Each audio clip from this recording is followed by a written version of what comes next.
Assalamualaikum warahmatullahi wabarakatuh. Bagaimana kabar anak-anak? Semoga semuanya sehat ya. Pada kesempatan kali ini kita akan belajar pendidikan agama Islam kelas 8 semester 1 dengan materi beriman kepada kitab Allah, mencintai Al-Quran. Kompetensi dasar pada materi ini adalah beriman kepada kitab-kitab suci yang diturunkan Allah, menunjukkan perilaku toleran sebagai implementasi beriman kepada kitab-kitab Allah, memahami makna beriman kepada kitab-kitab Allah, menyajikan dalil nakli tentang beriman kepada kitab-kitab Allah.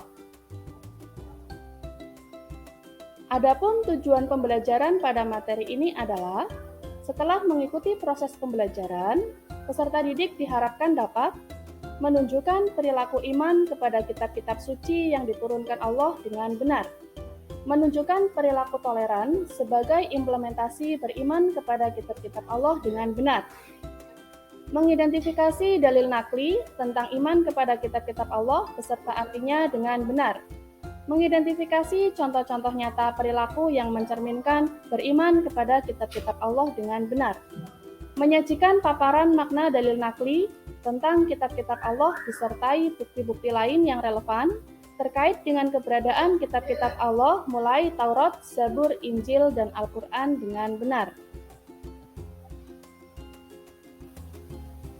Baiklah anak-anak, sekarang kita masuk ke pengertian iman kepada kitab Allah.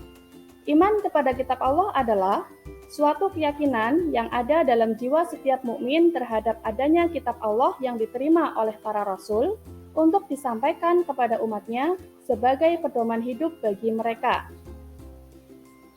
Allah berfirman dalam surat Al-Maidah ayat 16 yang berbunyi, Bismillahirrahmanirrahim, Yahdi bihillahu manittaba'a ridwanuhu subulas salami wa yukhrijuhum minadh-dhulumati ilan nur bi'idnihi wa yahdihim ila siratim mustaqim, yang artinya, dengan kitab itulah Allah memberi petunjuk kepada orang yang mengikuti keridhoannya ke jalan keselamatan.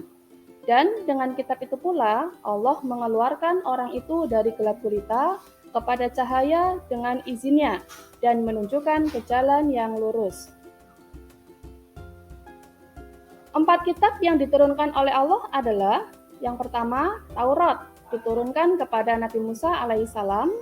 Yang kedua, Zabur diturunkan kepada Nabi Daud alaihissalam. Yang ketiga, Injil diturunkan kepada Nabi Isa alaihissalam. Dan yang terakhir adalah Al-Quran diturunkan kepada Nabi Muhammad SAW. Baik, anak-anak, kita masuk ke kitab yang pertama, yaitu kitab Taurat. Kitab Taurat diwahyukan kepada Nabi Musa alaihissalam pada abad 12 sebelum Masehi sebagai pedoman hidup bagi Bani Israel atau orang Yahudi. Adapun bahasa yang digunakan adalah bahasa Ibrani. Dalil tentang kitab Taurat ada pada surat Al-Mu'minun ayat 49. 10 ajaran pokok kitab Taurat yaitu jangan menyembah berhala, jangan menyebut nama Tuhanmu dengan tidak hormat, hormatilah ibu bapakmu, jangan membunuh, jangan berzina, jangan mencuri, jangan bersaksi dusta tentang sesamamu, jangan merebut istri orang lain, dan jangan merebut milik sesamamu secara tidak adil.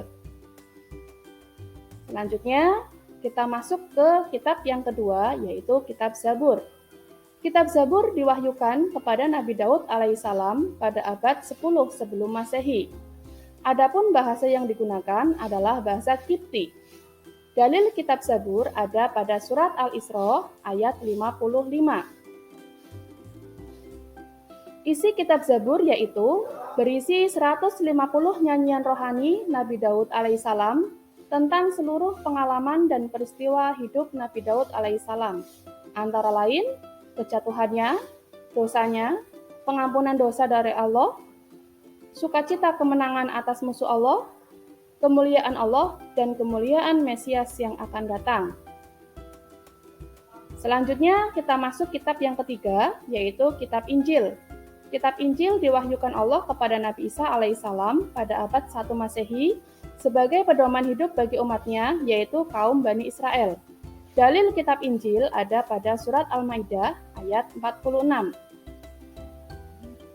Kitab Injil berisi perintah untuk kembali mengesahkan Allah, membenarkan keberadaan kitab Taurat, menghapus beberapa hukum dalam kitab Taurat yang tidak lagi sesuai dengan perkembangan zaman, dan menjelaskan bahwa kelak akan datang kembali Rasul setelah Nabi Isa alaihissalam, yaitu Nabi Muhammad SAW.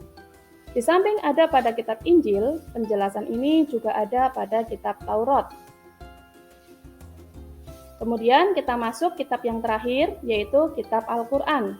Kitab Al-Quran diwahyukan oleh Allah kepada Nabi Muhammad SAW sebagai pedoman bagi umatnya.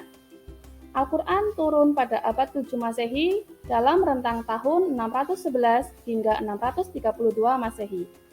Dengan turunnya Al-Quran, Allah telah menyatakan bahwa ajaran Allah bagi manusia telah sempurna. Dalil surat Al-Maidah ayat 3 menerangkan tentang isi kitab Al-Quran, yaitu yang berbunyi Bismillahirrahmanirrahim. Al-yawma akmaltu lakum dinakum wa atmamtu alaikum ni'mati wa raditu lakumul Islam dina.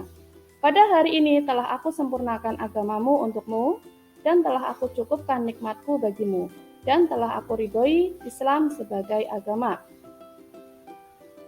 Adapun isi kitab Al-Quran yaitu akidah, tentang keyakinan, akhlak, tentang budi pekerti, ibadah, tentang sholat, puasa, zakat, dan lain-lain, muamalah, tentang cara berhubungan bersama kepada sesama manusia, tarikh, tentang sejarah. Baik, anak-anak, dengan ketiga kitab sebelum Al-Quran, kita cukup mengimani saja, dan untuk Al-Quran, kita tidak hanya mengimani, tapi juga mengamalkannya. Berikut cara mengamalkan dengan cara mencintai Al-Quran, yaitu memiliki sikap antusias terhadap Al-Quran, memperlakukan Al-Quran dengan baik dan hormat, senantiasa meluangkan waktu untuk membaca dan mempelajari Al-Quran, mempelajari menjadikan Al-Quran sebagai imam dan pedoman hidup, segera mengamalkan ajaran Allah dalam Al-Quran. Baik, anak-anak, materi pada kali ini cukup sekian.